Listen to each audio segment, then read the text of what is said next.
नमस्कार दोस्तों, आज संडे है और आज हम कुंडली अध्ययन कर रहे हैं। और ये जिन जातिका की कुंडली है उनका नाम स्वाति है और इनकी डेट ऑफ बर्थ है 24 जुलाई 1996, 12:15 PM, उत्तर प्रदेश। और ये इनका क्वेश्चन था कि क्या मेरा मकान बन पाएगा और क्या मेरी सरकारी जॉब लग पाएगी। और भी इनके कुछ क्वेश्चन थे, जैसे मेरे हस्बैंड के साथ मेरे लड़ाई झगड़े बहुत होते हैं। तो देखते हैं इनकी कुंडली क्या कहती है। नमस्कार दोस्तों, मैं प्रज्ञा आपका हार्दिक स्वागत करती हूँ अपने प्रोग्राम में। दोस्तों, मेरे व्हाट्सअप नंबर है, यदि किसी को भी कुंडली से रिलेटेड जानकारी चाहिए या कुंडली बनवाना हो तो आप इस पर संपर्क कर सकते हैं। इसके चार्जेस हैं। और यदि मेरा प्रोग्राम आपको अच्छा लग रहा है तो लाइक करें, शेयर करें, प्लीज़ सब्सक्राइब जरूर करें। हम देखते हैं कि यहाँ पर जो लग्नेश बनते हैं वो है शुक्र, यानी कि तुला लग्न है। और राशिपति बनते हैं यहाँ पर चंद्रमा, क्योंकि लग्नेश और राशि दोनों एक ही है यहाँ पे। इसके साथ हम देखते हैं कि लग्नेश शुक्र जो कि जाकर बैठे हैं कहाँ पर, अष्टम भाव में। पर ये लग्नपति का 6, 8, 12 में जाना अच्छा नहीं माना जाता है, यानी कि अवयोग ही कहलाता है। और जब भी ऐसा होता है तो जातक का संघर्ष बढ़ जाता है। और पर इसके साथ यहाँ पे प्लस पॉइंट ये है कि शुक्र लगने से और वो खुद की ही राशि में जाके अष्टम भाव में ही बैठे हैं। 2 नंबर लिखा है, ये उनकी वृषभ राशि है और उसी में जाके बैठे हैं, तो ये थोड़ा सा प्लस पॉइंट हो जाता है।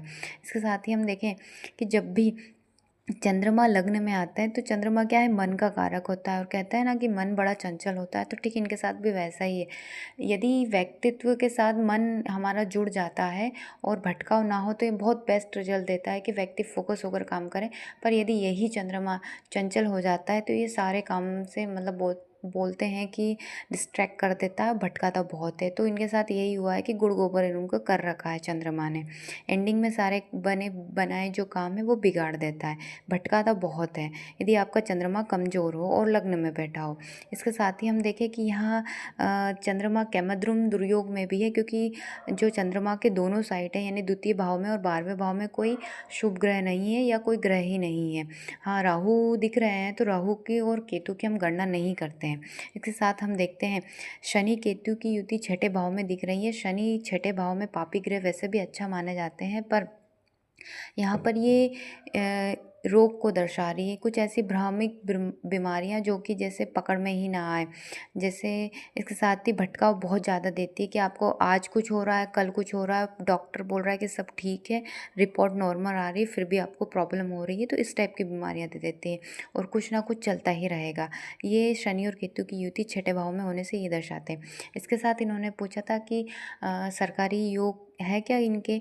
तो सूर्य बुध बैठे हैं जो दसम में, जो युति बन रही है बुधादित्य योग इनको यहाँ पे बन रहा है। और सूर्य को यहाँ पे दिग्बल प्राप्त हो रहा है। वैसे सूर्य यहाँ तुला लग्न में कारक नहीं होते, फिर भी दिग्बल उनको प्राप्त है, इसलिए ये अच्छी ही मानी जाएगी युति। और इन्होंने जॉब का पूछा था, यदि ये चंद्रमा को बैलेंस कर लेते तो जॉब तो इनकी इस साल भी लग जाएगी, कोई दिक्कत नहीं है यहाँ पे। इसके साथ ही इन्होंने पूछा था, विवाह में विच्छेद बहुत होते हैं, यानी कि लड़ाई झगड़े बहुत ज़्यादा होते हैं इनके। तो हम देखते हैं यहाँ के कि इनके विवाह के जो भाव होता है वो सप्तम भाव है। सप्तम भाव में 1 नंबर यानी कि मंगल, मेष राशि के स्वामी जो भाग्य भाव में जाके बैठे हैं, यानी कि शादी के बाद भाग्योदय दर्शा रहा है, तो ये स्थिति भी बहुत अच्छी है। इसके साथ गुरु की भी यहाँ पर 5वीं दृष्टि पड़ रही है सप्तम भाव पर। और इसके साथ ही सप्तम भाव के स्वामी मंगल होते हैं, तो मंगल पर भी इनकी 7वीं दृष्टि पड़ रही है। तो ये रिश्ता तो बहुत अच्छा चलेगा, मतलब ऐसा नहीं है कि टूट जाएगा या ऐसा ही हमेशा मतभेद रहेगा। ये दशाओं के ऊपर डिपेंड करता है। मानो शनि की ही 7.5 चल रही है या ढैया चल रही है तो फिर ये प्रॉब्लम आपको देखने को मिलती है। इसके साथ ही हम देखें, क्योंकि शनि का इसलिए बोल रही हूँ कि शनि की दृष्टि गुरु पर पड़ रही है, इसलिए ये मतभेद दे रहे हैं। इसके साथ ही हम देखें, इन्होंने खुद के घर का पूछा था। तो जब भी हम भवन, भूमि, वाहन सुख की बात करते हैं तो चौथे भाव से हम देखते हैं। चौथा भाव जो होता है, यहाँ पर इनकी कुंडली में शनि उसको लीड कर रहे हैं, 10 और 11 नंबर लिखे हैं। तो चौथे भाव का स्वामी बनते हैं शनि, जो कि कहाँ जाके बैठे, 6ठे भाव में केतु के साथ। तो चौथे भाव का जो स्वामी 6, 8, 12 में जाता है, तो ज़्यादातर ऐसा कहा जाता है कि किराए के घर में रहते हैं। पर यहाँ एक ही स्थिति हम लागू नहीं कर सकते, उसके लिए और भी बहुत सारे सूत्र होते हैं। तो इनके साथ यही है कि शनि है जो 4th भाव के स्वामी है और 6ठे भाव में जाके तो बैठे हैं, पर घर का ऐसा बोल सकते हैं घर बनेगा पर कर्जा रहेगा। शनि इस लग्न में कारक है और दशा उनकी ही चलने वाली है, तो ये घर बनेगा इनका। और आप, मेरा ऐसा कहना है कि आप इनके आपके नाम से ना करवा के पति के नाम से कराएं, क्योंकि यहाँ पे कर्जे की स्थिति बनेगी। और सरकारी जॉब का इन्होंने उनको बता ही दिया है कि आप सरकारी जॉब के लिए आदित्य हृदय स्पेशल करें प्रतिदिन, 3 पार्ट यदि प्रतिदिन करते हैं और फिक्स टाइम पर, तो ये बहुत बेस्ट रिजल्ट आपको देगा। धन्यवाद दोस्तों।